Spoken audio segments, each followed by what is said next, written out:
اچھا، جب الحاد کا لفظ سنا جاتا ہے تو فوراً ذہن میں کیا خیال آتا ہے؟ یہی نا کہ خدا پر یقین نہ رکھنا۔ لیکن کیا یہ کہانی واقعی اتنی سیدھی سادی ہے؟ آئیے ذرا اس کی گہرائی میں اترتے ہیں اور دیکھتے ہیں کہ اس ایک لفظ کے پیچھے اصل میں کیا کیا چھپا ہوا ہے۔ تو شروعات کرتے ہیں بالکل بنیادی تعریف سے۔ الحاد، جسے انگریزی میں ایتھزم کہتے ہیں، اس کا سیدھا سا مطلب ہے خدا یا دیوتاؤں پر عقیدے کا نہ ہونا۔ یہ لفظ ویسے یونانی زبان سے نکلا ہے۔ اے کا مطلب ہے نہیں اور تھیوس کا مطلب ہے خدا۔ تو یہ ہے ہماری بات چیت کا سٹارٹنگ پوائنٹ۔ لیکن سوال پھر وہی ہے، کیا بات بس اتنی سی ہے؟ کیا صرف اس ایک تعریف سے ہم اس پورے نظریے کو سمجھ سکتے ہیں؟ نہیں، حقیقت میں معاملہ اس سے کہیں زیادہ پیچیدہ اور سچ پوچھیں تو دلچسپ بھی ہے۔ تو چلے اس کی پہلی تہہ کو ہٹا کر دیکھتے ہیں۔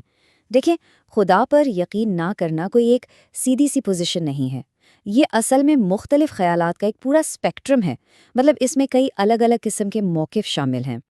یہاں بے اعتقادی کی 3 بڑی قسمیں نظر آ رہی ہیں۔ پہلی ہے پازیٹیو ایتھیزم یا مثبت الحاد۔ یہ ایک بڑا دعویٰ ہے، مجھے معلوم ہے کہ خدا موجود نہیں ہے۔ پھر آتی ہے ایگنوسٹسزم یا لا ادریت۔ یہ لوگ کہتے ہیں بھائی ثبوت کافی نہیں ہے، اس لیے میں ابھی کوئی فیصلہ نہیں کر سکتا۔ اور تیسری ہے نان بلیف۔ یہ وہ پوزیشن ہے جہاں کوئی زیادہ تحقیق کیے بغیر ہی یقین نہ کرنے کا انتخاب کر لیتا ہے۔ اور یہیں پر ایک بہت اہم بات سامنے آتی ہے۔ بہت سے لوگ جو خود کو ملحد کہتے ہیں نا، اصل میں وہ ایگنوسٹک ہوتے ہیں۔ مطلب وہ یہ نہیں کہہ رہے ہوتے کہ خدا نہیں ہے، بلکہ وہ یہ کہہ رہے ہوتے ہیں کہ خدا کے ہونے کے جو دلائل ہیں وہ مجھے قائل نہیں کر پائے۔ یہ ایک بہت باریک لیکن اہم فرق ہے جسے سمجھنا ضروری ہے۔ اچھا، اب ذرا ایک قدم اور آگے بڑھتے ہیں۔ منطق اور دلیل سے ہٹ کر آئیے بات کرتے ہیں جذبات کی، کیونکہ ان کا بھی ایک بہت طاقتور کردار ہے۔ ذرا سوچیں، کیا ہمارے عقیدے ہمیشہ صرف اور صرف دلیل کی بنیاد پر بنتے ہیں؟ نہیں نا، سچ تو یہ ہے کہ انسان کے نظریات بنانے میں فکری دلائل کے ساتھ ساتھ جذبات کا بھی بہت بڑا ہاتھ ہوتا ہے۔ چلیں ایسی ہی ایک بہت مضبوط جذباتی پوزیشن پر نظر ڈالتے ہیں۔ یہ ایک بالکل الگ تصور ہے، اسے میسوتھیزم کہتے ہیں۔ ایک بات واضح کر دوں، یہ الحاد نہیں ہے، یہ خدا کے وجود کا انکار بالکل نہیں ہے، بلکہ یہ خدا کے خلاف ایک شدید غصے اور آپ کہہ لیں دشمنی کا جذبہ ہے، اور اس کی جڑیں اکثر دنیا میں پائے جانے والی برائی اور تکلیفوں میں ہوتی ہیں۔ اس سوچ کے دل میں اکثر یہ سوال اٹھتا ہے کہ آخر اتنی تکلیفوں سے بھری دنیا میں ایک اچھا اور طاقتور خدا کیسے موجود ہو سکتا ہے؟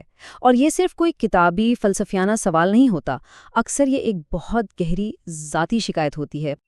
اور یہ جو جذباتی رد عمل ہے نا، یہ اکثر ایک بنیادی مفروضے پر کھڑا ہوتا ہے۔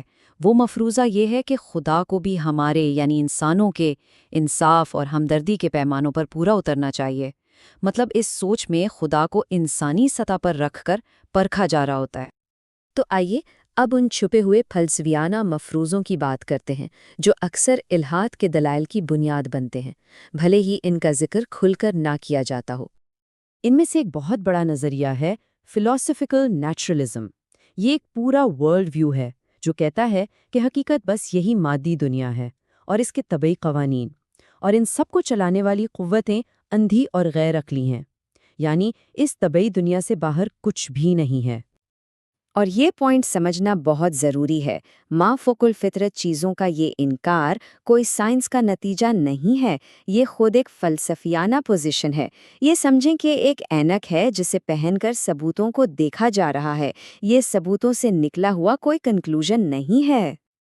اب اگر اس کے مقابلے میں ایک دوسرا زاویہ دیکھیں تو اسلامی تصور میں الحاد کا مطلب ہے فطرت سے ہٹ جانا۔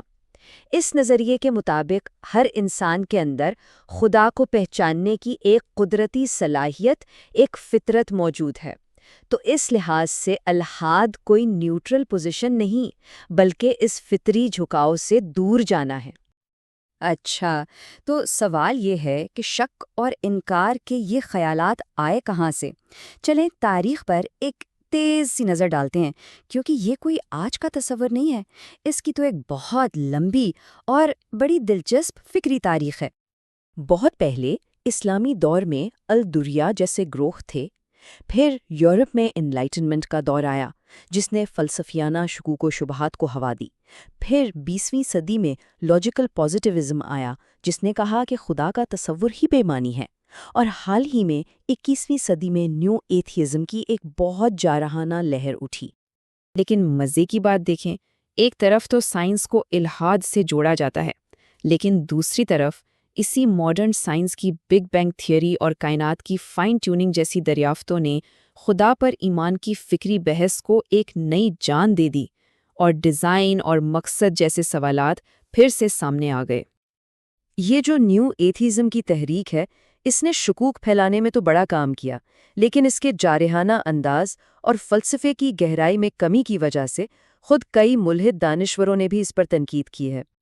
تو پھر ان سب باتوں کا نچوڑ کیا ہے؟ آخر میں ساری بحث گھوم پھر کر زندگی میں معنی اور مقصد کے اس پرانے گہرے سوال پر آ کے رک جاتی ہے۔ تو اس ساری گفتگو کے بعد الحاد کو سمجھنے کے لیے 4 باتیں یاد رکھنے والی ہیں۔ نمبر 1، یہ سمجھنا کہ یہ ایک اسپیکٹرم ہے، کوئی ایک چیز نہیں۔ نمبر 2، اس کے پیچھے کے جذباتی محرکات کو نظر انداز نہ کرنا۔ نمبر 3، اس کی بنیاد میں چھپے فلسفیانہ مفروضوں کو پہچاننا۔ اور نمبر 4، اسے اس کی تاریخ کے آئینے میں دیکھنا۔ دیکھیں، کوئی بھی مضبوط ورلڈ ویو صرف حقیقت کے ایک پہلو کا انکار کرنے سے نہیں بنتا، اسے تو زندگی کے بڑے سوالوں جیسے معنی، اخلاقیات اور تکالیف، ان سب کی کوئی نہ کوئی جامع وضاحت دینی پڑتی ہے۔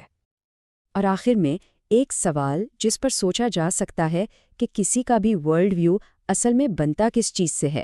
کیا وہ صرف خالص دلیل سے بنتا ہے، یا گہرے جذبات سے، یا پھر خود معنی کی تلاش کے اس سفر سے؟